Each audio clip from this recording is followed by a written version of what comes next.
ibadah kita. Sharing firman hari ini silahkan Pak Daniel Ferry. Waktu dan tempatnya, silahkan. Oke, shalom, selamat pagi semuanya Bapak dan Ibu. Terima kasih buat kesempatan yang telah diberikan. Mari kita doa sebentar ya. Tuhan, dalam waktu sekitar 1 jam ke depan, biar ini bukan sesuatu yang sekedar dari manusia Tuhan, tapi Engkau yang mengilhami, Engkau yang menghembusi dengan pengertian, Roh-Mu yang bekerja memberikan kami hikmat pengertian, dan Kau menyatakan dirimu sendiri Tuhan. Kau mewahyukan dirimu sendiri Tuhan secara pribadi kepada setiap kami Tuhan. Kami percaya Tuhan ada sesuatu yang ajaib, sesuatu yang ilahi yang Kau kerjakan bagi setiap kami, dan kami mau tangkap, mau terima semuanya Tuhan. Terima kasih Tuhan di hari-hari terakhir, juga di penghujung tahun ini Tuhan. Terima kasih Bapak. Dalam nama Tuhan Yesus, kita semua yang mau belajar dan mau mendengarkan firman Tuhan, kita berkata amin. Ya, terima kasih Bapak dan Ibu semuanya. Ini saya udah bisa share screen ya Bu ya? Bisa Pak. Mari ya, coba. Saya share screen. Saya belum nih Bu. Saya belum nih. Mungkin saya masuk dari user yang berbeda. Saya masuk dari user yang ini.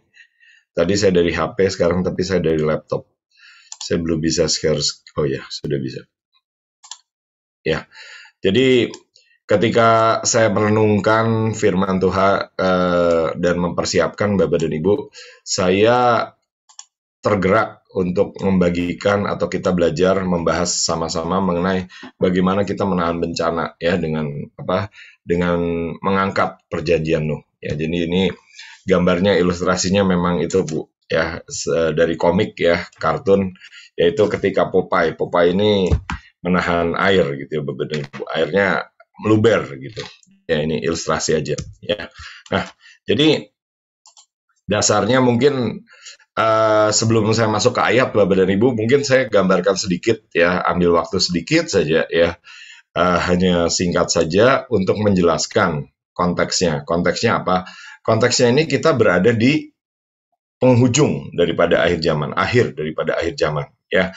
Alkitab berkata di 2 Petrus bahwa 1 hari sama dengan 1000 tahun, 1000 tahun sama dengan 1 hari ya. Jadi beberapa penafsir itu menyimpulkan ya bahwa ada berbagai masa istilahnya para pendahulu atau bapak-bapak, masa orang Yahudi dan masa gereja. Kita ada di sini nih ya, 2000 tahun masa gereja sejak pencurahan Roh Kudus pada hari raya Pentakosta ya. Dan kita menanti-nantikan akhir daripada masa gereja ya, yang disebut sebagai kedatangan yang kedua kali, dan kita akan masuk kepada kerajaan 1000 tahun yang dikatakan itu sebagai kerajaan 1000 tahun damai, di mana iblis diikat 1000 tahun ya. Itu dinubuatkan dengan Tuhan itu beristirahat di hari Sabat. Nah, tapi ini kita berada pada tahun-tahun di mana kita belum memasuki masa kerajaan 1000 tahun. Akibatnya apa? Akibatnya itu iblis bekerja dengan sangat giat sekali sampai kedatangan Tuhan yang kedua kali. Dan kedatangan Tuhan yang kedua kali itu, nah ini sebenarnya ada perbedaan. Perbedaannya apa? Perbedaannya itu adalah untuk gereja ya. Sebenarnya kalau Tuhan datang untuk gereja, nah gereja itu akan terangkat, yang garis merah ini ya. Tetapi nanti masih ada lagi kedatangan Tuhan yang benar-benar menjejakkan kaki secara fisik di bumi dan akan memerintah. Ya, nanti bukan lagi pemerintahan daripada manusia, tetapi istilahnya ada pemerintahan Tuhan ya, sampai masuk kepada kerajaan 1000 tahun ya. Nah, jadi kita ini ada di masa-masa sebelum pengangkatan, sebelum rapture ya. Kenapa saya kasih tahu ini Bapak dan Ibu? Kenapa? Karena nanti setelah rapture itu akan sangat berbeda ya. Setelah rapture, setelah gereja tidak ada di bumi, itu bencana itu akan jauh lebih banyak lagi Bapak dan Ibu ya. Apa yang jahat itu akan jauh lebih banyak lagi ya. Kenapa? Karena itu hari-hari terakhir di mana iblis itu diizinkan untuk menguasai dunia ya, menguasai seluruh bumi. Tetapi itu adalah waktu untuk pemulihan. Untuk siapa? Untuk Israel ya Bapak dan Ibu. Jadi akhir zaman itu ada bedanya untuk Israel dan untuk gereja. Ya, harusnya kita ini mengalami yang di sini terangkat harusnya. Ya, jadi ini perbedaannya. Kalau yang pengangkatan ini ketika anak-anak gereja itu diangkat dan bertemu dengan Tuhan di awan-awan, tapi kemudian ada yang disebut kedatangan kedua, yaitu Tuhan benar-benar menjejakkan kaki di Bukit Zaitun. Ya, dan beberapa itu menggambarkan lagi bahwa ketika terjadi pengangkatan, nah ini juga merupakan penggenapan dari masa-masa pernikahan anak domba, yaitu gerejanya dengan kepala gereja itu akan melangsungkan pernikahan, ya. Nah, jadi gambarannya lebih kurang seperti ini, ya. Tapi bagi yang belum, ya misalnya Israel gitu ya, entah Israel juga mengalami perjamuan kawin itu juga saya nggak tahu, ya. Tetapi nanti akan ada masa yang jelas di mana Tuhan itu datang ke bumi dengan ribuan orang-orang kudusnya, dengan pasukan malaikatnya. Ya, kalau yang pertama tadi Tuhan datang sebagai pencuri, Bapak dan Ibu. Dan ketika Tuhan menjejakkan kaki, nanti akan ada Bukit Zaitun itu terbelah, Bapak dan Ibu. Ada ayatnya di Zakaria. Ya. Nah, jadi buat saya, ya, yang disebut akhir zaman ketika kita menunggu-nunggu pengangkatan, Bapak dan Ibu, terlepas daripada apa yang Bapak Ibu percaya. Karena di sini saya bukan mau mendebat, ya, bukan mau istilahnya mempertentangkan kebenaran, ya. Silakan percayai apa yang menurut Bapak dan Ibu benar, nanti kita lihat ya penggenapannya. Nah, itu pengantarnya. Nah, sekarang gini Bapak dan Ibu, mari kita baca ayatnya, ya. Bagaimana cirinya kedatangan anak manusia, ya. Matius 24 ayat 37 sampai 39. Izinkan saya bacakan, kalau Bapak Ibu mau baca sama-sama juga boleh, ya. Sebab sebagaimana halnya pada zaman Nuh, demikian pula halnya kelak pada kedatangan anak manusia. Sebab sebagaimana mereka pada zaman sebelum air bah itu makan dan minum, kawin dan mengawinkan, sampai kepada hari Nuh masuk ke dalam bahtera, dan mereka tidak tahu akan sesuatu sebelum air bah itu datang dan melenyapkan mereka semua. Demikian pula lah halnya kelak pada kedatangan anak manusia, ya. Jadi saya rasa ketika kita bisa lihat bahwa ketika anak manusia itu datang akan ada sesuatu bencana seperti yang digambarkan dengan air bah ini, Bapak dan Ibu, ya. Dan ini memang berbeda-beda juga ya penafsirannya, tetapi ada orang Yahudi, orang Israel yang berkata bahwa memang biar bagaimanapun Tuhan punya perjanjian dengan bangsa Israel, sehingga Tuhan itu tidak menetapkan bangsa Israel untuk mengalami masa yang disebut masa murka Allah, ya. Jadi kalau bicara mengenai waktu-waktu, hari-hari atau tahun-tahun terakhir menjelang kedatangan Tuhan itu juga digolongkan dengan disebutnya masa murka Allah, atau bisa juga kalau Tuhan sudah datang, nah itu mengawali masa murka Allah, ya. Jadi ada hal-hal yang saya nggak tahu terlalu detail, dan saya nggak terlalu mau istilahnya berdebat dengan istilahnya pengertian teologis. Cuma yang penting apa yang kita lakukan, seberapa kita mengerjakannya, ya. Mari kita uji, mari kita saling bersaksi, dan kita lihat, ya. Nah, jadi Bapak dan Ibu, mungkin gambarannya seperti ini, ya. Gambarannya apa? Gambarnya Nuh membangun satu bahtera yang cukup tinggi, dan orang-orang itu saya percaya, saya nggak tahu istilahnya. Cuma saya membayangkan ya banyak orang yang mengejek ya ketika Nuh itu membangun bahtera, ya. Dan sampailah pada suatu hari akhirnya hujan itu turun, dan orang-orang itu, ini kalau menurut gambar ini ya, ini kelihatannya sadar dan berusaha berjuang untuk masuk bahtera. Tetapi itu sudah terlambat ya, karena pintu bahtera itu sudah tertutup, Bapak dan Ibu, ya.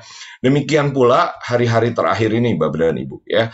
Percaya tidak percaya, setelah gereja terangkat itu merupakan hari yang mengerikan, ya, tidak enak berada di bumi. Kenapa? Karena iblis itu begitu bebas menyatakan murkanya karena dia belum diikat, dan dia itu istilahnya ingin mencuri, membunuh, dan membinasakan sebanyak mungkin. Nah, jadi kita lihat Bapak dan Ibu, ya, ada yang namanya penghakiman Tuhan, dan penghakiman Tuhan ada yang bersifat global seperti pada masa air bah, tetapi Bapak dan Ibu, Alkitab juga mengatakan bahwa penghakiman atas suatu kota itu pada kenyataannya itu berlaku untuk kota-kota tertentu, ya. Jadi misalnya apa? Misalnya ada ayatnya, yaitu ketika Niniwe, ya, kota yang besar 120.000 penduduknya itu akan ditunggang balikan, akan dihancurkan oleh Tuhan. Ya, singkat cerita, ada nabi yang datang, nabi itu memberikan peringatan dan bangsa Niniwe bertobat. Ya, jadi mereka puasa. Ya, saya nggak tahu tuh puasa Niniwe, Bapak dan Ibu. Saya nggak pernah mengalami puasa Niniwe. Saya kalau puasa Ester pernah, tapi puasa Niniwe itu katanya sampai ternak, sampai bayi, ya, nggak makan 3 hari 3 malam gitu. Ya, nah terus ada kejadian lagi ya yang dapat kita pelajari Bapak dan Ibu dari kejadian 18 ya, Bapak dan Ibu bisa baca, bisa renungkan supaya Bapak dan Ibu mengerti ya, sebagai pasukan doa itu tujuannya apa? Perang itu tujuannya apa? Lalu apa Bapak dan Ibu ya? Nah, ketika Abraham menyadari, mengerti, diberitahu Tuhan bahwa Sodom dan Gomora akan dihancurkan, ya waktu itu Lot tidak dikasih tahu Bapak dan Ibu. Ya, jadi bayangin ada orang-orang yang dekat dengan Tuhan dan diberitahu penghakiman yang akan terjadi, tetapi ada juga orang-orang, Lot itu disebut orang benar, tapi tidak mendapat pemberitahuan dari Tuhan mengenai apa yang akan terjadi. Ya, nah singkat cerita Abraham bernegosiasi tawar-menawar dengan Tuhan, dan ternyata Bapak dan Ibu yang ditawar apa? Ya kalau orang di supermarket atau di pasar nawar harga Bapak dan Ibu. Tapi Abraham itu menawar jumlah orang benar. Ya, kalau jumlah orang benarnya awalnya berapa? 50 gitu ya. Itu Sodom dan Gomora tidak jadi dimusnahkan. Tetapi kemudian bagaimana tuh Abraham tahu bahwa jumlah orang benar itu tidak sampai 50. Jadi Abraham nawar lagi. Tetapi akhirnya Abraham sampai pada satu titik di mana Abraham ini mungkin tahu bahwa apa? Ini udah harga mati, ini udah nggak bisa ditawar lagi. Ya, jadi mereka itu berhenti, Abraham itu berhenti di angka 10 seingat saya. Ya, dan ternyata orang benarnya itu tidak sampai 10. Ya, Lot ada di situ dengan anak-anaknya, dengan istrinya, mungkin mereka dianggap orang benar juga, tetapi mungkin cuma ada 5, atau cuma ada 7, atau cuma ada 8. Akibatnya Sodom dan Gomora mengalami bencana, mengalami murka Tuhan. Ya, jadi Bapak dan Ibu, ini satu poin yang penting yang perlu kita garis bawahi. Seberapa jumlah orang benar yang berdiri atas satu kota, atas satu bangsa, atas satu daerah. Ya, misalnya kalau Bapak dan Ibu rata-rata mungkin di Banten ya, sekitar Tangerang dan Banten. Nah, ini Tuhan itu menghitung nih berapa banyak jumlah orang benarnya. Ya, yang berdosa berapa banyak, dosanya dosa apa saja, ya. Dan kalau itu sampai pada satu jumlah tertentu, jumlah di mana timbangan itu istilahnya udah nggak bisa digeser-geser lagi, nggak bisa dikotak-katik lagi, akan turun murka, akan turun penghakiman, ya. Dan ini mungkin saya bisa gambarkan atau saya bisa berikan ilustrasi mengenai Palu, ya. Bapak dan Ibu tahu, ya, di Palu itu mengalami gempa 7,7 skala Richter. Ya, saya tidak menghakimi Bapak dan Ibu, cuma beberapa orang bersaksi bahwa apa? Bahwa ketika mereka menjelang hari-hari di mana gempa itu terjadi, mereka itu katanya melakukan ritual. Ya, ritualnya apa? Ritualnya itu katanya memberikan korban. Ya, kalau nggak salah potong kambing. Ya, kambing itu darahnya diciprat-cipratkan supaya sembuh. Ya. Terus ada proses mengawinkan ya, katanya yang dikawinkan apa ya, kalau nggak salah dengar itu saya rasa buaya sama apa gitulah ya, karena satu dari laut, satu bukan dari laut gitu ya, katanya dikawinkan ya. Dan itu Bapak dan Ibu, saya percaya kita anak-anak Tuhan mengerti bahwa itu adalah penyembahan berhala yang mendatangkan murka Tuhan. Nah, sekarang bagaimana dengan kota kita Bapak dan Ibu? Bagaimana dengan daerah yang merupakan warisan yang dipercayakan kepada kita, ya? Dan kita bisa lihat di Lukas, ya. Saya bacakan saja, ya. Atau saya rasa ini Bapak dan Ibu bisa baca sendiri. Nah, tapi saya sebutkan saja, saya hitung, ya. Di sini ada berapa kota, Bapak dan Ibu, yang dinilai. Ya, di situ ada Sodom, ada Korazim, ada Betsaida, ada Tirus, ada Sidon, ada Kapernaum. Ya, jadi di sini ini ada penghakiman yang ditentukan oleh setiap kota. Ya, walaupun ada penghakiman pribadi. Contohnya apa? Contohnya Lot. Ya, contohnya Lot itu ada di Sodom, tinggal di Sodom, tetapi dia juga diluputkan, ya, dia istilahnya mendapat perkecualian, ya. Tetapi Alkitab berkata, Yesus berkata bahwa kota demi kota itu ditimbang, dihakimi, ya. Nah, jadi ini juga harusnya menjadi perenungan, persiapan buat kita, Bapak dan Ibu. Bagaimana kita bisa menahan bencana itu, Bapak dan Ibu, ya. Dan Bapak dan Ibu ingat ya bahwa apa? Ketika ritual itu dilakukan, nah itu mendatangkan murka Tuhan, mendatangkan cemburu Tuhan, Bapak dan Ibu, ya. Karena apa? Karena itu ada bentuk altar, bentuk penyembahan, bentuk mezbah. Nah, ini juga dasarnya terjadi di Alkitab, ya. Kapan? Di Kejadian 8. Ya, singkat cerita itu Alkitab berkata di Kejadian 6, ya, kalau nggak salah apa, kalau nggak salah lebih kurang itu anak-anak manusia menikah dengan anak-anak Allah, ya. Jadi yang terjadi itu adalah hubungan antara manusia dengan roh-roh, ya, dengan spirit atau malaikat jatuh, ya. Dan itu dianggap kekejian buat Tuhan. Setelah itu manusia menjadi jahat, Bapak dan Ibu. Ada keterangannya di Kejadian 6, ya, cuma saya nggak bahas di sini.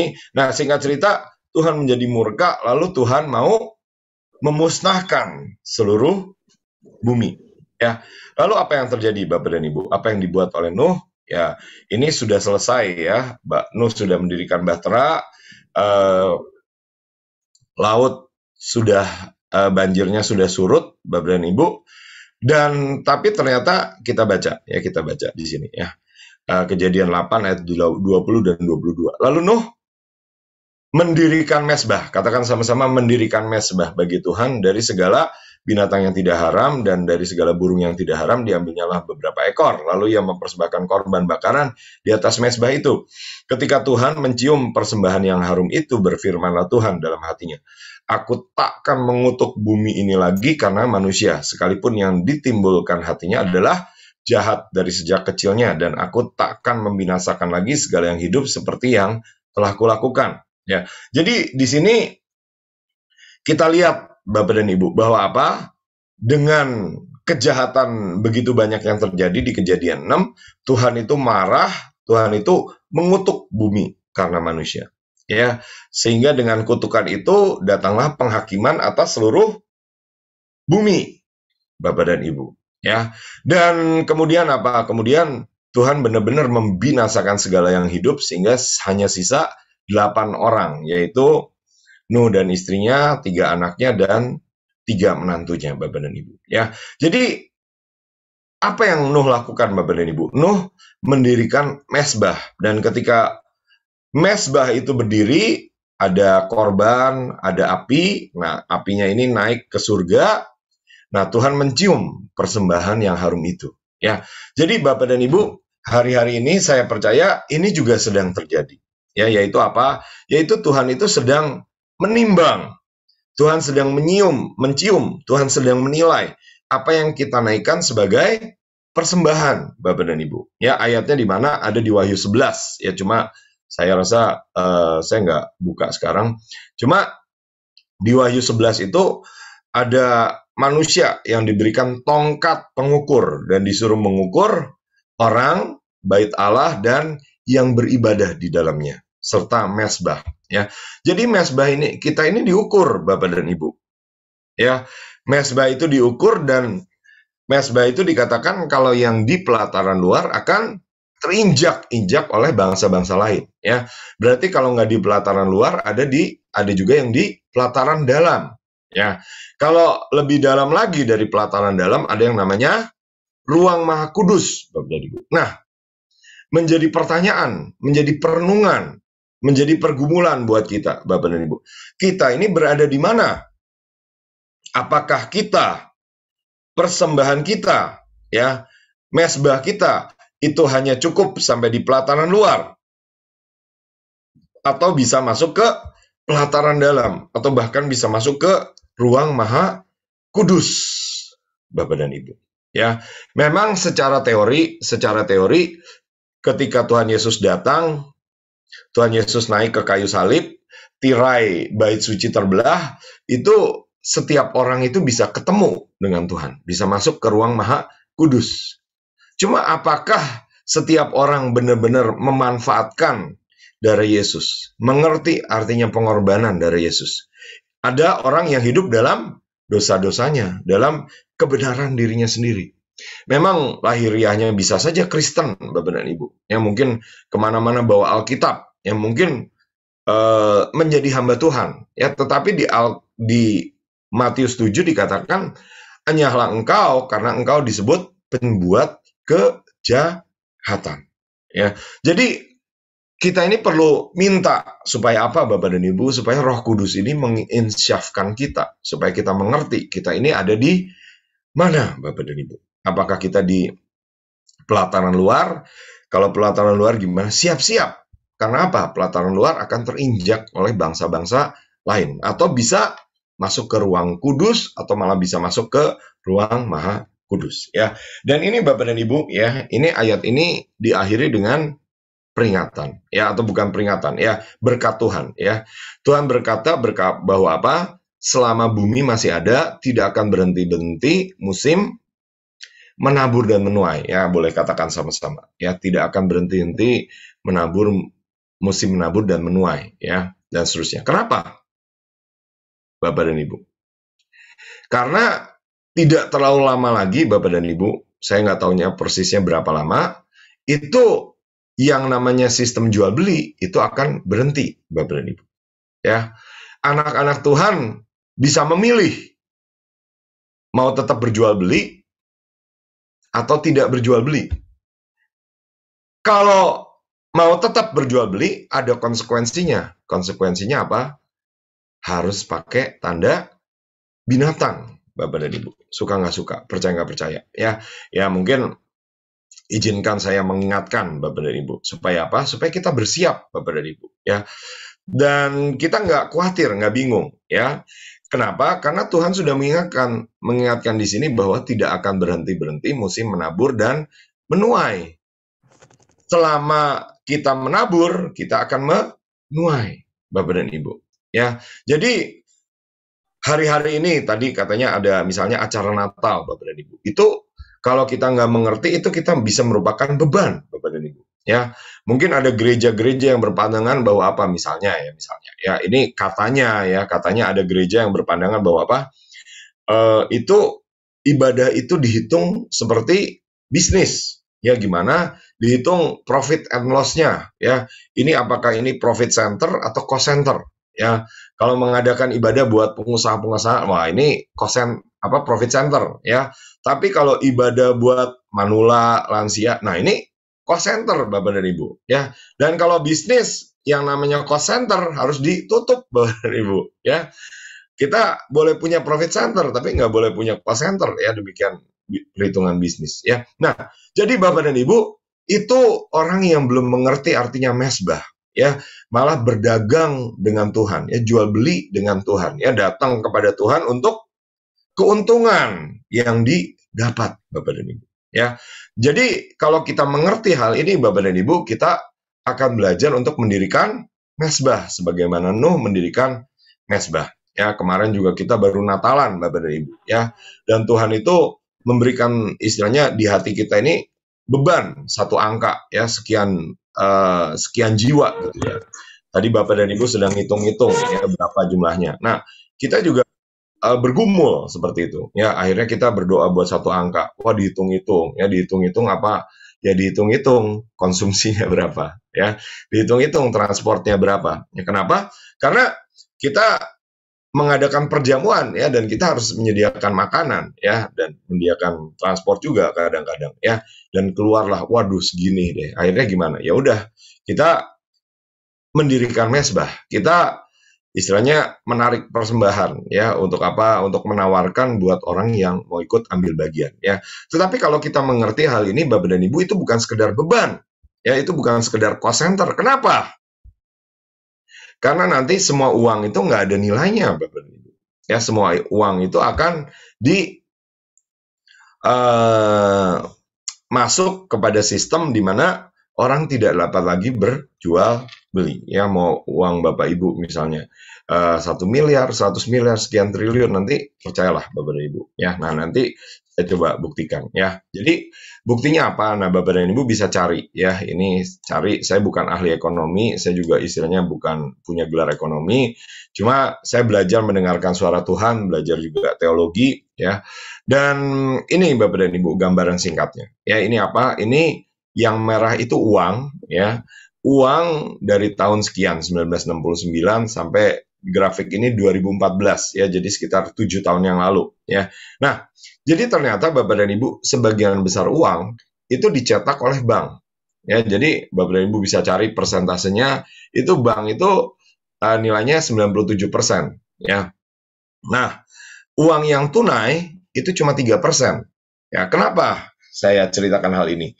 Supaya kita mengerti Bapak dan Ibu bahwa apa? Ya benar Bapak dan Ibu, uang ini cuma istilahnya gini ya, cuma numpang lewat aja Bapak dan Ibu. Cuma alat aja di tangan kita. Terserah kita bisa pakai untuk apa gitu ya. Nah, jadi Bapak dan Ibu, kalau zaman dulu ya, itu kalau orang mau mencetak uang itu harus pakai jaminan. Jaminannya apa?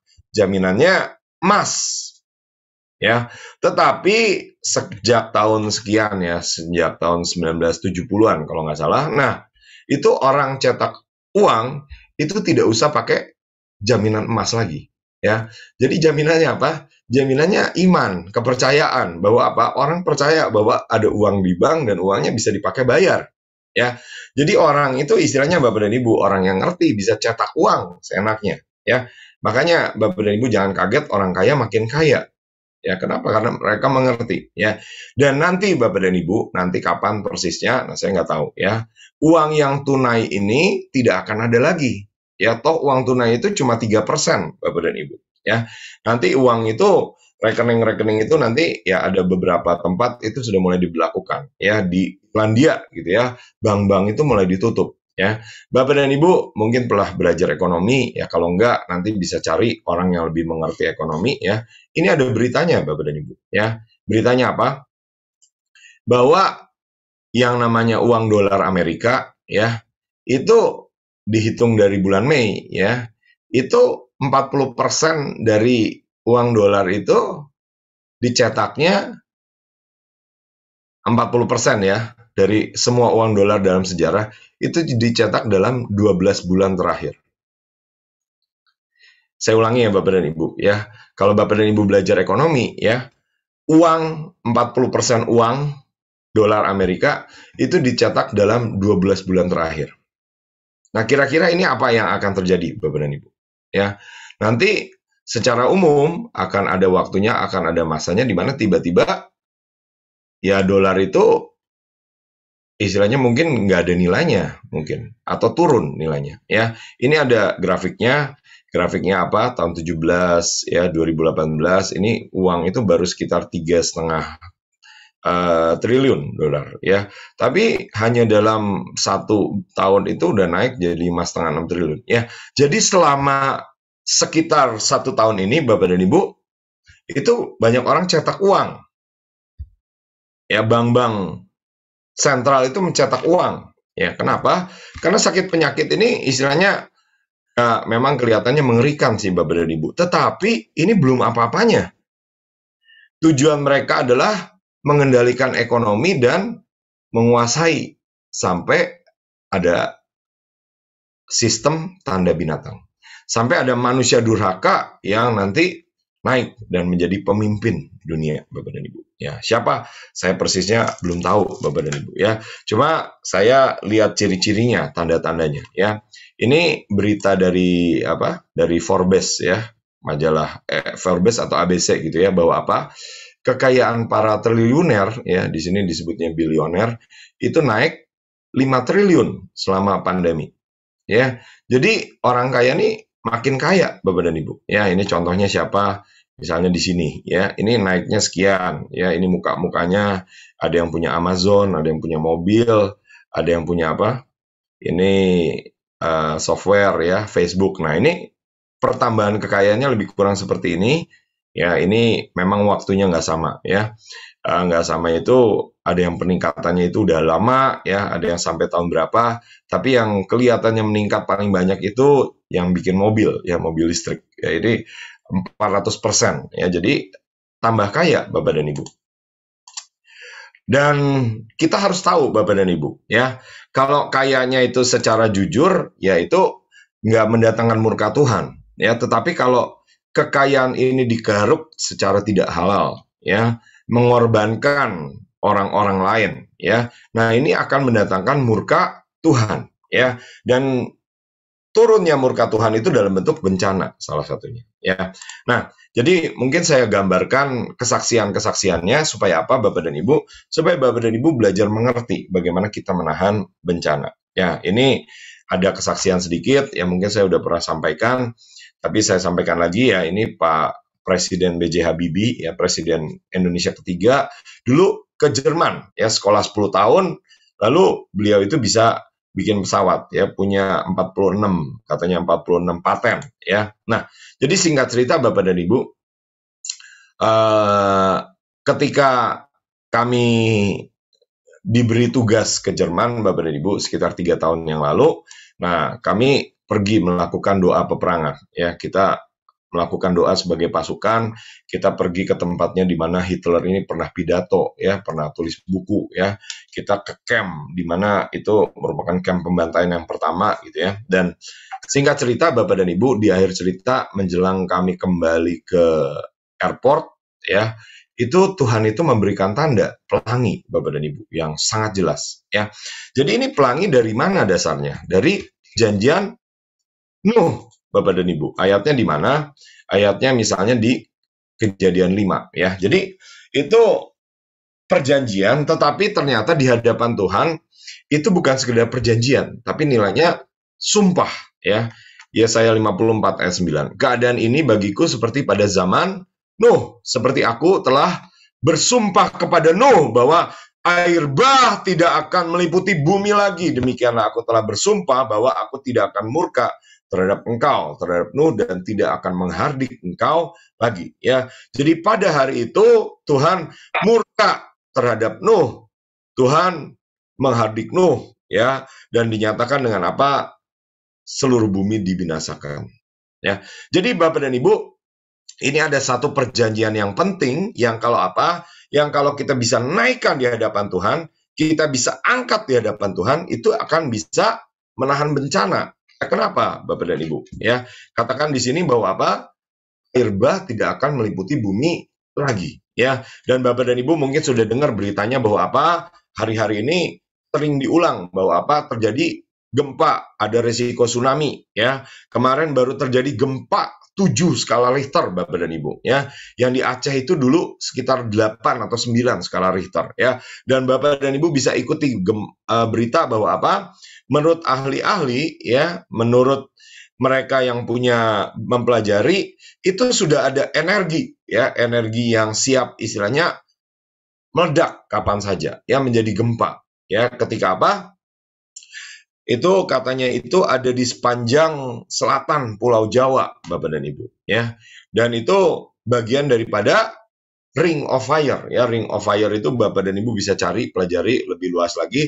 Itu meluas ya, sampai kemana? Sampai ke sepanjang samudra apa ya?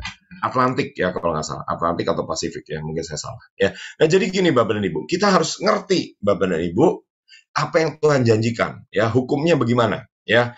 Nah ini saya ajak kita renungkan ya ke 1 Tawarik 16 ya. Tuhan ini ingat untuk selama-lamanya akan perjanjiannya, akan firman yang diperintahkannya kepada 1000 angkatan yang diikatnya dengan Abraham, dan akan sumpahnya kepada Ishak, diadakannya bagi Yakub menjadi ketetapan, bagi Israel menjadi perjanjian kekal ya. Jadi ini Bapak dan Ibu ada satu apa? Satu tingkatan-tingkatan ya, dari apa? Dari perjanjian Tuhan ya.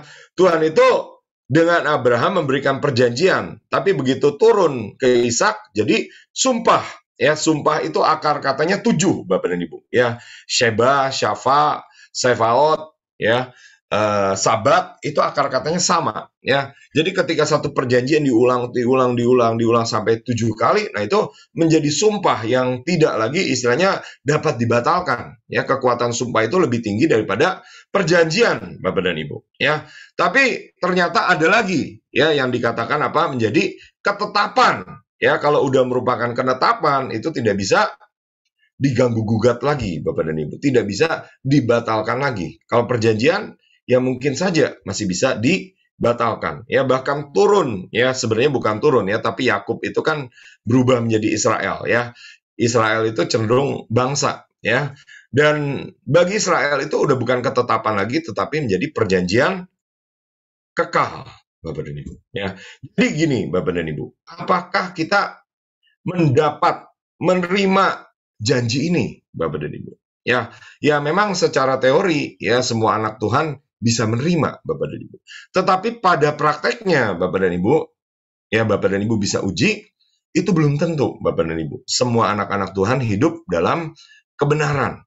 Ya, bisa aja anak Tuhan ini ternyata nggak hidup benar di hadapan Tuhan. Contohnya apa? Misalnya Bapak dan Ibu dengar ya, waktu itu ada yang di Palu ya, di Palu itu ada katanya di situ itu pasti cukup banyak anak Tuhan ya, Bapak dan Ibu. Kenapa? Karena itu tuh gereja-gereja Toraja gitu banyak ya.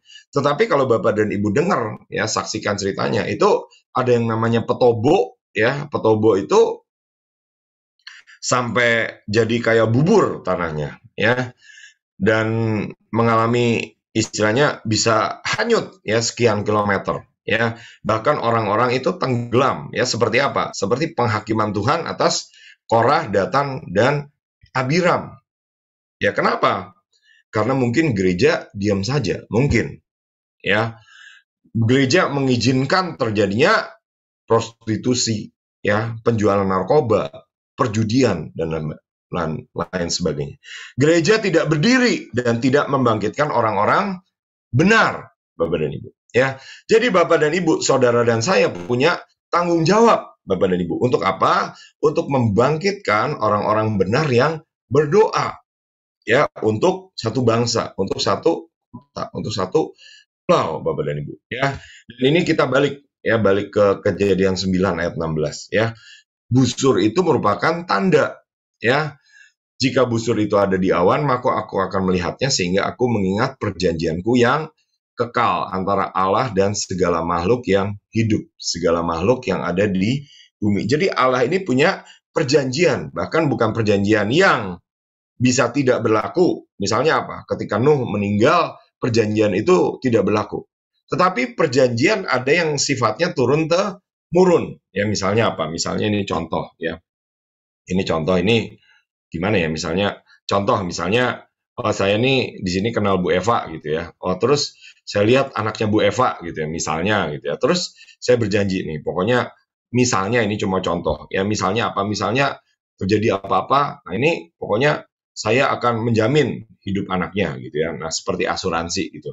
Nah, jadi bahkan ketika orang tuanya pun udah nggak ada, atau ya kalau mungkin contoh itu mungkin kurang enak ya, tapi gambarkan aja seperti itu, bayangkan seperti itu ya. Jadi bahkan ketika generasi yang di atas sudah tidak ada, itu akan tetap berlaku kepada yang di bawah, Bapak dan Ibu ya.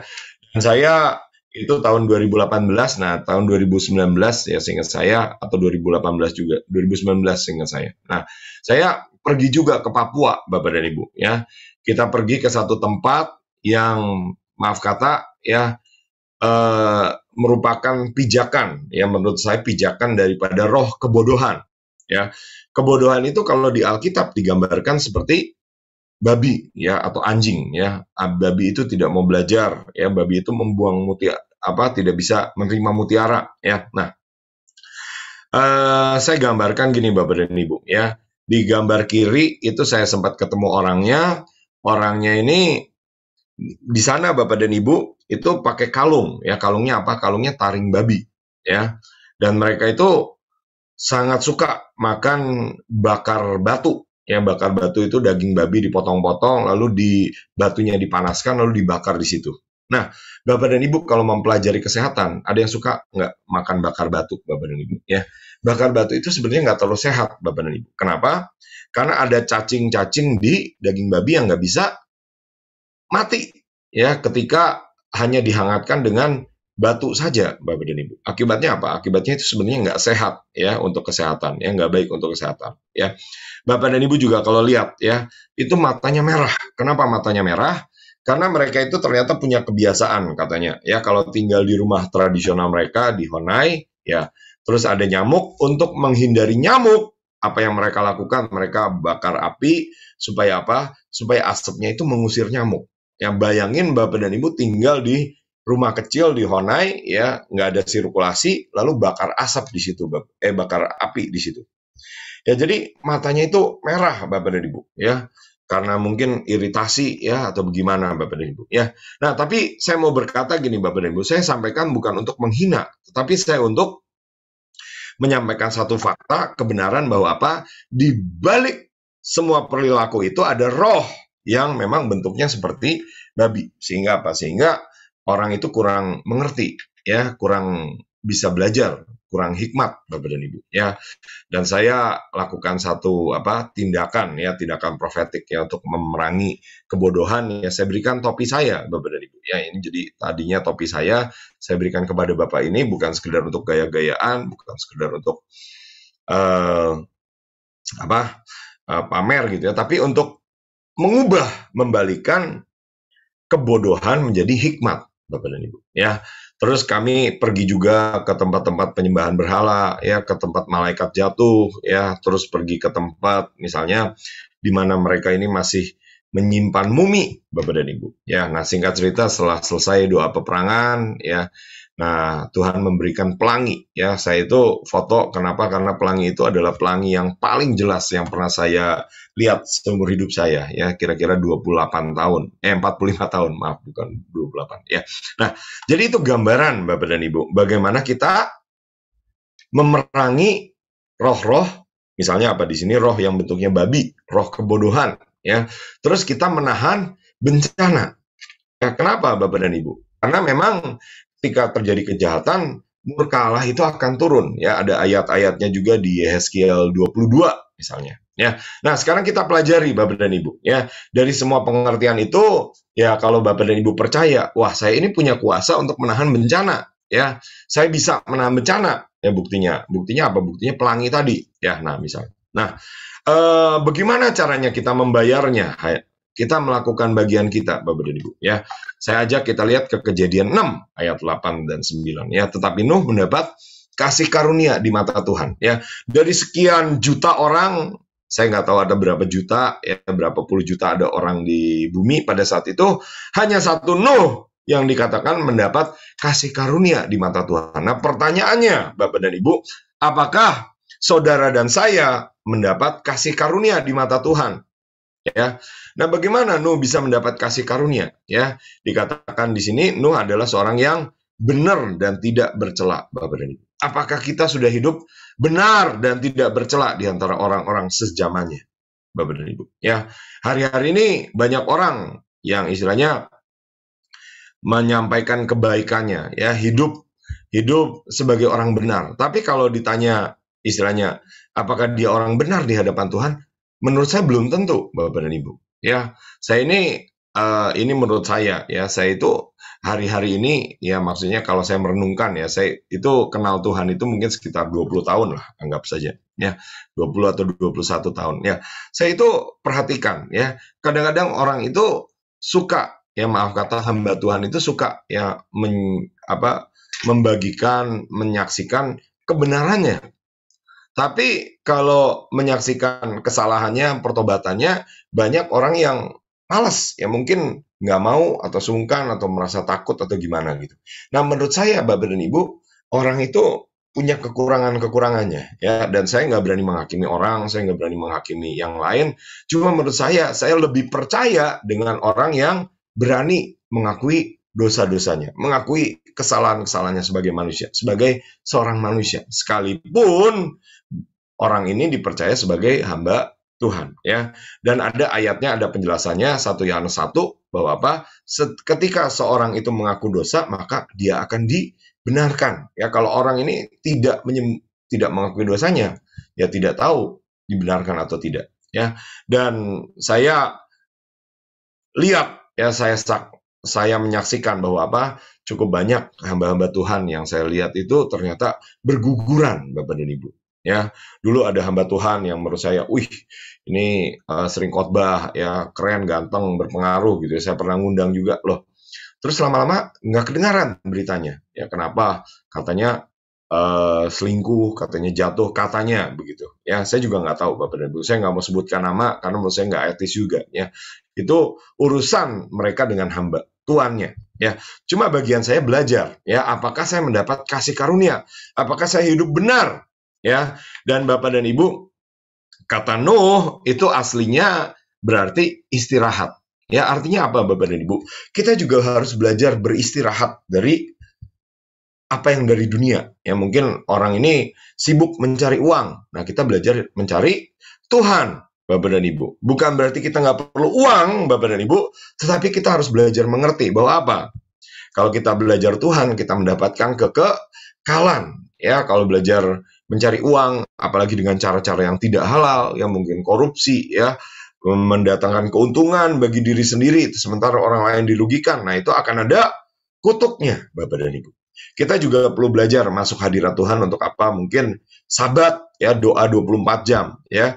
Saya pernah lakukan itu 3 hari, ya, 3 kali 24 jam gitu ya. Tetapi beberapa waktu ini saya belum melakukan lagi, ya. Nah, ini artinya Nuh, Bapak dan Ibu. Nuh ini istirahat, ya. Dan Nuh, kalau Bapak dan Ibu pelajari katanya, itu kalau dibalik menjadi kasih karunia, ya. Kasih karunia itu Chen, ya. Jadi ini Nuh, ya, NUCH, NCH gitu ya, dibalik menjadi Chen, ya. Bapak dan Ibu bisa pelajari lebih detail, ya. Cuma ini adalah istilahnya wordplay, ya, atau permainan kata-kata. Nuh mendapat kasih karunia, ya. Nuh mendapat Chen, ya. Jadi ini bolak-balik aja sebenarnya, Bapak dan Ibu, kalau bahasa aslinya, ya. Jadi pertanyaan nih, Bapak dan Ibu, kenapa? Karena perjanjian Nuh bukan sekedar diberikan kepada Nuh, tapi itu seperti tongkat estafet, ya, tongkat estafet yang diturunkan kepada orang-orang yang hidup benar, ya. Dan saya berdoa kita menjadi orang yang hidup benar. Tadi luputkan, ya. Ini tahun 2016, ya, kesaksian saja, ya. Oleh anugerah Tuhan saya sempat berangkat ke tempat ini di Amerika, ya, di Kentucky, ya. Dan kalau Bapak Ibu lihat sekarang Kentucky mengalami tornado, ya, banyak yang rata, hancur, ya. Tetapi saya percaya kita orang-orang benar bisa masuk ke dalam bahtera itu, bukan sekedar secara fisik, Bapak dan Ibu. Oh, kalau gitu besok saya pergi, ya, ke sana, ya, saya punya duit gitu. Tetapi seberapa kita ini mengerti dan mendirikan bahtera ini, kita membangun bahtera ini, ya, Bapak dan Ibu. Kalau ada kesempatan, ya, mau main-main atau mau jalan-jalan, ya, di kami bikin gedung, ya, gedungnya bentuknya bahtera, Bapak dan Ibu. Kenapa? Karena itu biar menjadi perjanjian bahtera, ya, sesuai firman Tuhan yang Tuhan suruh, bahwa apa? Ada bahtera keselamatan atas apa? Atas kota kami, atas bangsa kita juga, Bapak dan Ibu, ya. Dan kesaksian saya mungkin untuk memberikan Bapak dan Ibu pengertian prakteknya gimana, ya. Ini awal tahun, Bapak dan Ibu, saya disuruh pergi ke Pakistan, ya. Dan awalnya saya malas, Bapak dan Ibu, ya. Kenapa? Karena saya pikir Pakistan itu bukan negara buat liburan, Bapak dan Ibu, ya. Siapa yang mau, Bapak dan Ibu, liburan ke Pakistan? Saya rasa jarang, ya. Ada artis, ya, atau hamba Tuhan, ya, retret di Pakistan, ya, pergi ke Pakistan, ya, nggak ada, ya. Dan singkat cerita, awalnya saya juga nggak mau, Bapak dan Ibu. Kenapa? Saya pikir, waduh, mereka negara begini-begini, melakukan ini, itu, ya. Kalau Bapak dan Ibu baca sejarahnya, ya, pemimpin Al-Qaeda itu katanya, atau ISIS itu katanya pernah tinggal di situ, ya. Al-Qaeda lah mungkin, ya. Nah, jadi singkat cerita, saya bergumul dan mencari Tuhan, ya. Dan Tuhan itu memberikan saya belas kasihan, Bapak dan Ibu, ya, belas kasihan, sehingga itu saya tuh diperlihatkan, ya, wajah-wajah daripada orang-orang ini, ya, orang-orang yang mungkin seperti itu, ya, matanya mencorong, ya, begitu, ya, berjenggot gitu, ya, dan mungkin dalam hati mereka memendam kebencian, ya. Tetapi ketika saya mengerti hal itu, saya bukan marah, ya, tetapi saya merasakan sakitnya hati Tuhan ketika Tuhan itu kehilangan mereka. Ya, singkat cerita, saya bisa mendoakan mereka dengan belas kasihan. Saya akhirnya pergi berangkat ke Pakistan ya buat KKR Bapak dan Ibu ya untuk 2.000 orang ya, makanannya 2.000 kita siapkan, yang datang mungkin sekitar 1.000 lebih.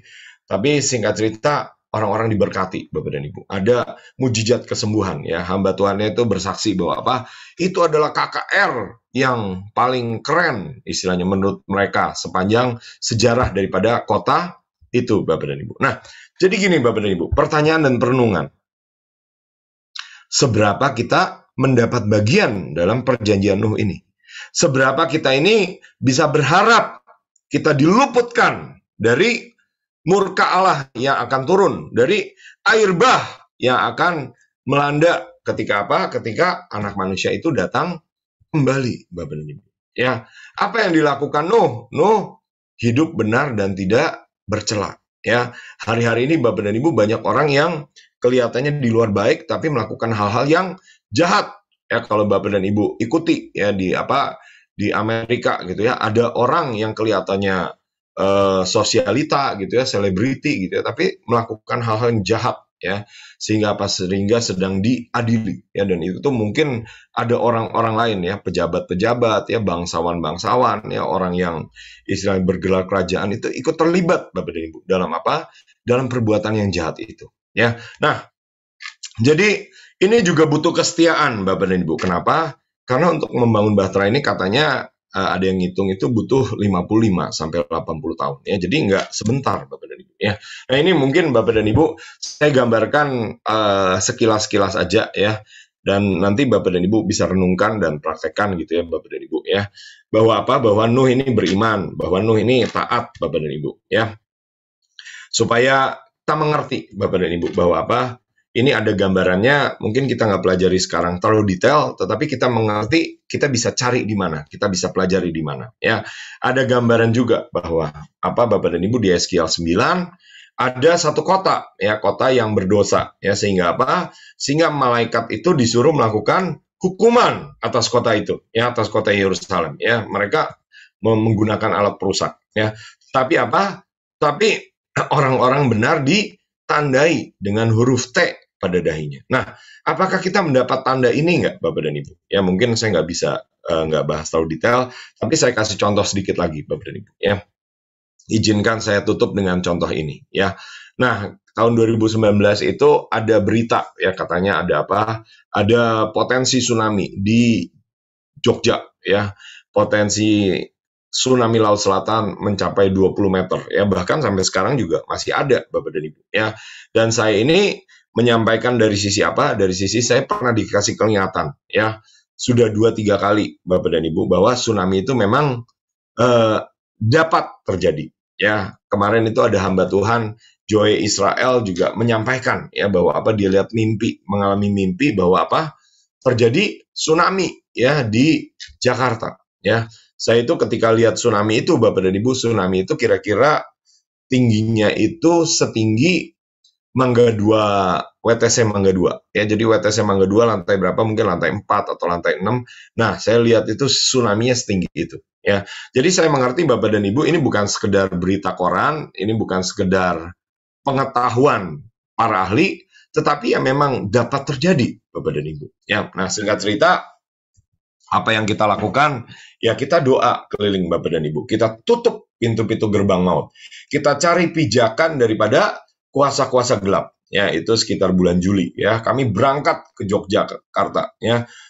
Terus singkat cerita, Bu, kalau ingat kejadiannya itu tanggal 2 Agustus Jumat itu ada gempa ya. Terus Minggu tanggal 4 listrik sepulau Jawa mati Bapak dan Ibu ya. Ini ada mungkin beritanya ya, ini ada beritanya gempa ya. Dan saya percaya apa Bapak dan Ibu, kita punya kuasa, kita punya dampak ya untuk dapat menahan ya.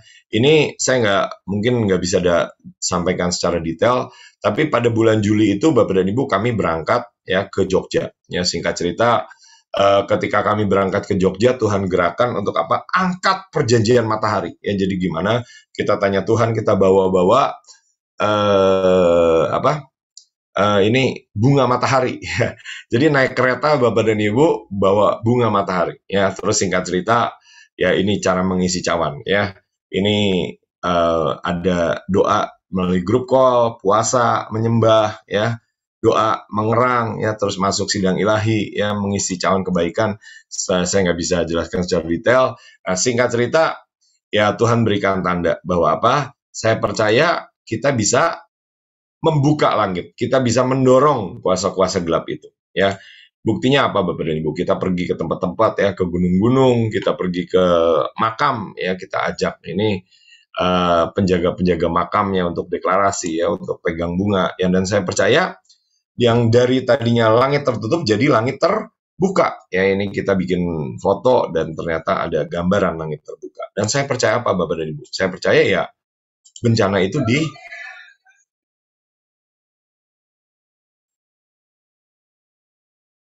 ya saya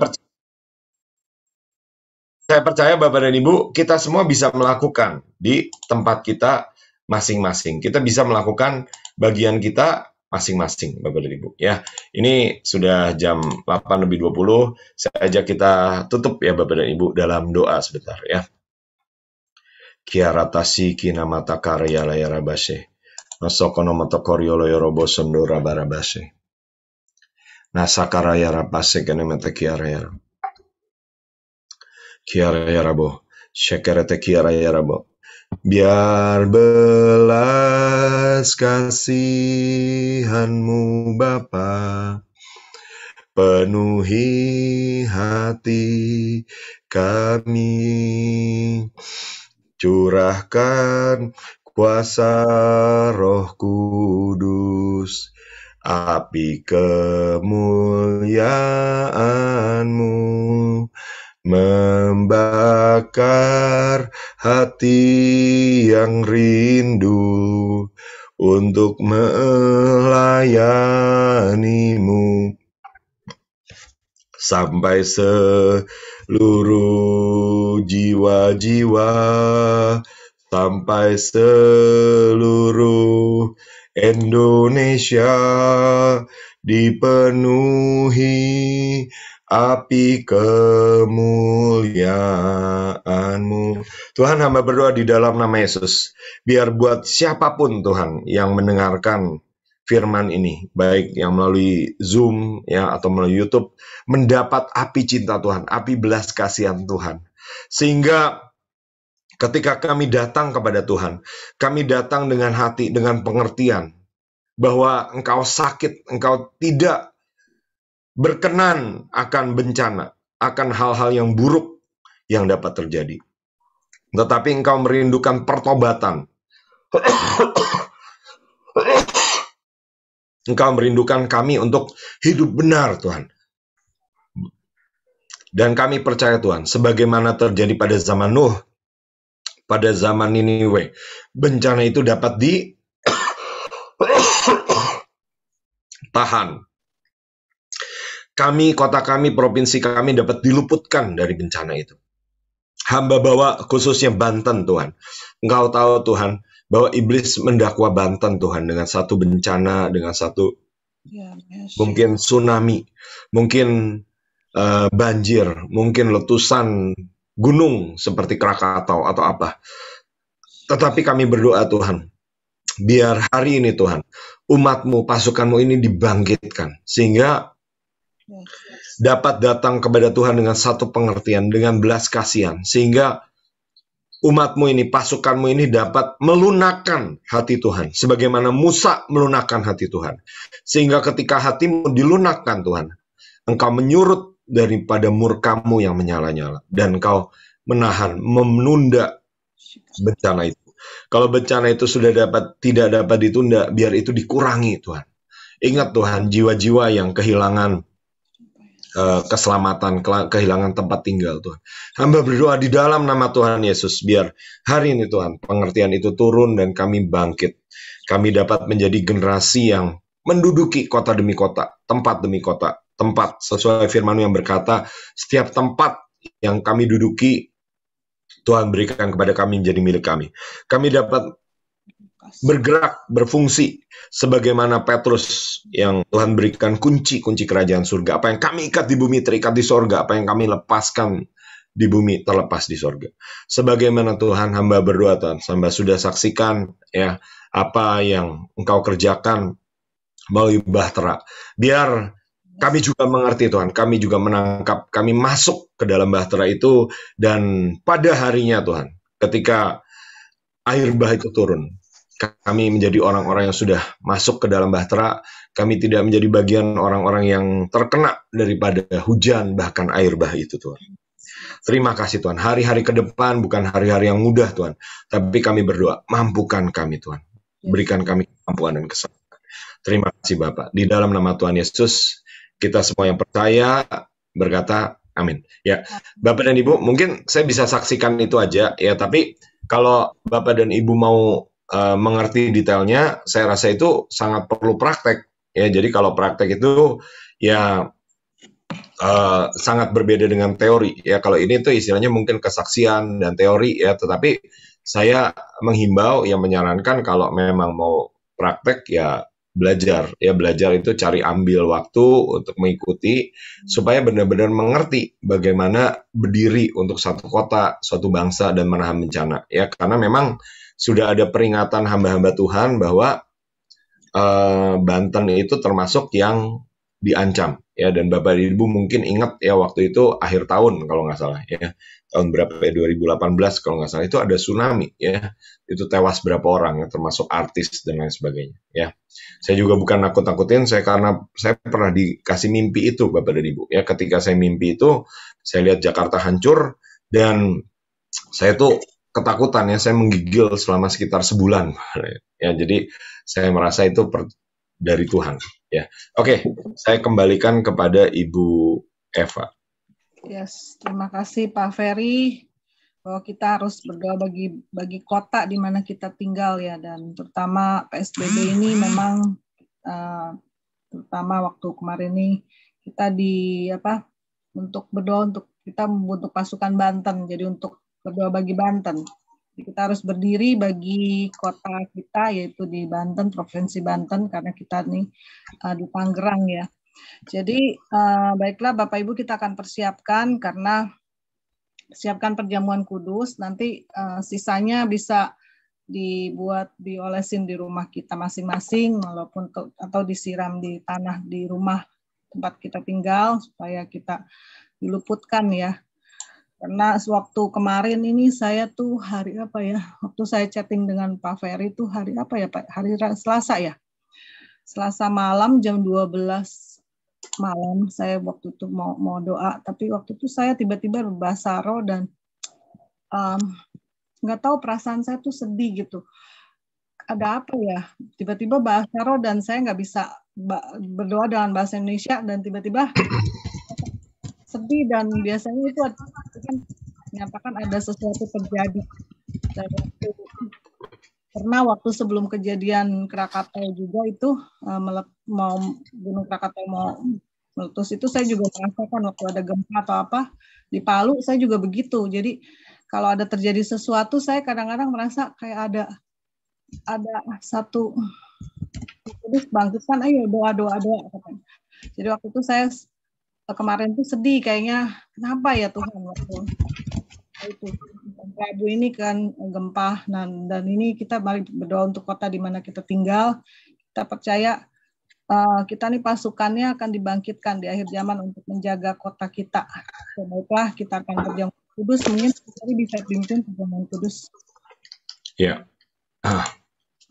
udah menyiapkan ya Bapak dan Ibu masing-masing, siapkan perjamuan kudus. Itu saya lihat Ibu Nani masih ambil dulu ya, saya tunggu sebentar ya. Mungkin dulu Pak Saud ya. Pak Saud masih ada di sini. Shalom. Iya betul, Ivan 17 ya, waktu itu tsunami di Banten ya, betul. Yes. Ya memang iblis itu mau mencuri, membunuh dan membinasakan Bapak dan Ibu. Ya jadi kita harus mengerti bagaimana kita sebagai anak-anak Allah itu, Alkitab berkata di Yohanes, kita di surat Yohanes ya, 1 Yohanes 3 ya, kita dapat membinasakan perbuatan-perbuatan iblis itu. Ya. Apa Pak Sormin ada di sini, Pak Douglas, bisa satu lagu sebelum perjamuan kudus. Pak Douglas, are you ready? Ada nggak di sini Pak Douglas? Oke. Pada WL-nya pada kemana? Oke, baiklah. Yeah. Kita akan nyanyikan satu lagu ya. Ini Pak Saud udah masuk, Bu. Oh, udah ya. Oke, silakan Pak Saud satu lagu.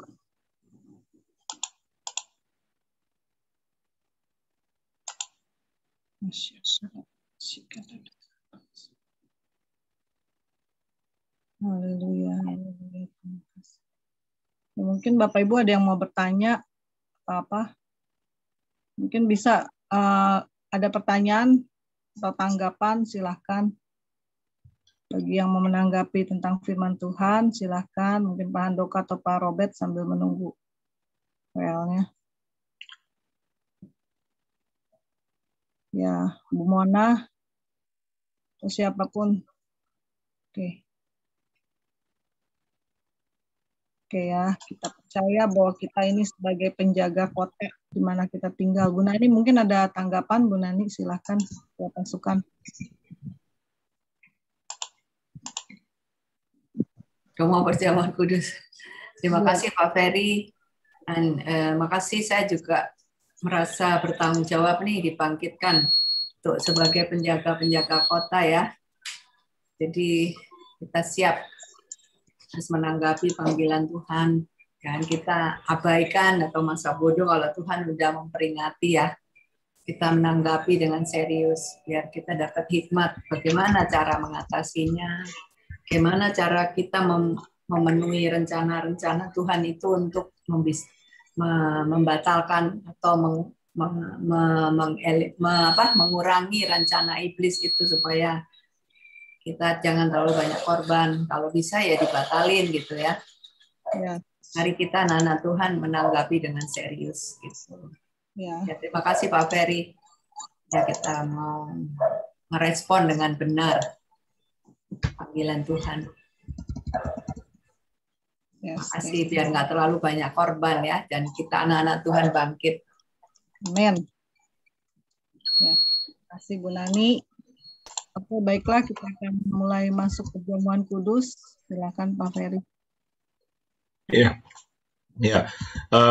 Saya ajak ini lagu aja ya, maksudnya dengan suara saya yang ini mulia-mulia bagi anak domba.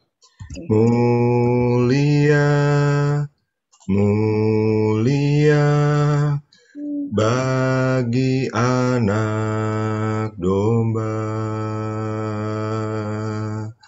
Mulia, mulia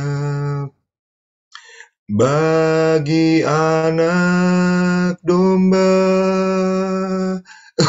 Sebab Engkau mulia dan layak dipuji, yang duduk di tahta dan yang akan memerintah selamanya atas semua yang di bumi. Saya bacakan dari Yohanes 6. Yohanes 6 ayat 48. Tuhan Yesus berkata bahwa sesungguhnya barang siapa percaya, ia mempunyai hidup yang kekal. Amen. Akulah roti hidup. Nenek moyangmu telah makan mata di padang gurun dan mereka telah mati. Inilah roti yang turun dari surga. Barang siapa makan daripadanya, ia tidak akan mati. Akulah roti hidup yang telah turun dari surga. Jikalau seorang makan dari roti ini, akan hidup dari selama-lamanya. Dan roti yang kuberikan ini ialah dagingku yang akan kuberikan untuk hidup dunia. Tuhan, hari ini, pagi hari ini Tuhan, kami angkat Tuhan, bukan sekedar sebagai satu kebiasaan Tuhan. Tapi kami sungguh-sungguh datang Tuhan, untuk menaikkan syukur kami Tuhan. Kami tahu Tuhan, ini tidak seberapa Tuhan dibandingkan pengorbananmu untuk karya penebusanmu di kayu salib. Ketika Engkau turun ke dalam dunia, Engkau menjadi manusia yang terbatas. Engkau taat, bahkan taat sampai mati di kayu salib. Taat untuk menebus kutuk, karena firman berkata bahwa terkutuklah orang yang mati di kayu salib. Kami percaya Tuhan, ketika kami pegang tubuh ini benar-benar tubuhmu, ini benar-benar dagingmu, dan kami makan dengan iman.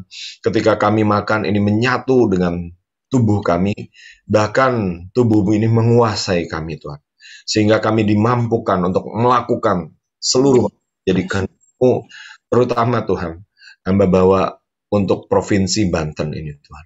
Biar kami bukan menjadi sekadar orang-orang yang tidak mengerti apa yang menjadi kehendak-Mu, tapi kami benar-benar mengerti, menjadi orang yang dewasa, dapat membedakan yang baik dan yang jahat, dan sungguh-sungguh melakukan yang menyenangkan hati-Mu. Sehingga sebagaimana Nuh, Haleluya, ketika Nuh menaikkan korban, hari ini kami naikkan korban darah anak-Mu ini Tuhan. Sehingga ketika Engkau mencium, Engkau mengingat korban yang dinaikkan oleh Tuhan Yesus di kayu salib, Engkau berkenan dan Engkau sekaligus menyurutkan murka-Mu dan menahan daripada bencana itu. Terima kasih Tuhan. Di dalam nama Yesus kami makan tubuh-Mu.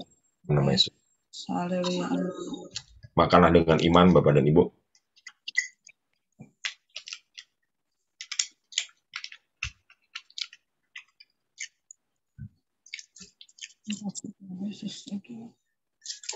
Tuhan, cawan ini adalah cawan perjanjian yang dimeteraikan dengan darah-Mu. Cawan satu perjanjian baru, di mana dengan perjanjian itu kami ditebus sebagai umat-Mu, kami adalah milik-Mu. Dan hari ini secara khusus Tuhan, kami angkat Tuhan, bahwa kami juga adalah ahli waris keturunan Nuh. Yang oleh anugerah dan kemurahan Tuhan juga berhak menerima keluputan Tuhan. Bukan dengan kebenaran kami sendiri Tuhan, tapi karena karya-Mu di kayu salib. Karena darah-Mu yang telah membeli setiap suku, kaum, bangsa, dan bahasa. Kami angkat sekali lagi Tuhan, cawan ini Tuhan. Firman berkata bahwa jika boleh Tuhan, lalukanlah cawan ini daripada kami, tetapi bukan kehendak-Ku, tetapi kehendak-Mu yang jadi. Sama seperti ketika Yesus berkata di Getsemani kepada Bapa, kami juga berkata Tuhan, kalau boleh Tuhan, lalukanlah cawan-cawan yang bukan daripada Tuhan.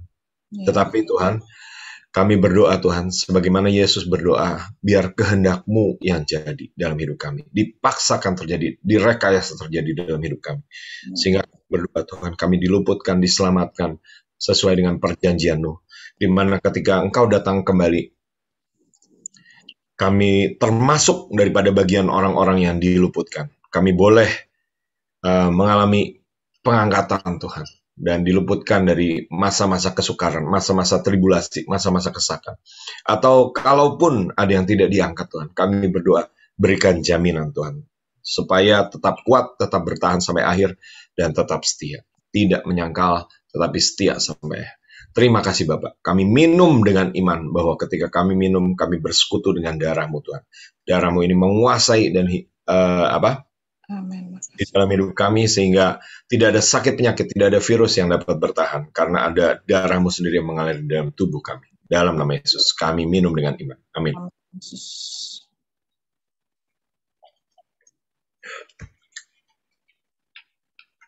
Ya. Thank you. Ya, Bapak dan Ibu yang mau,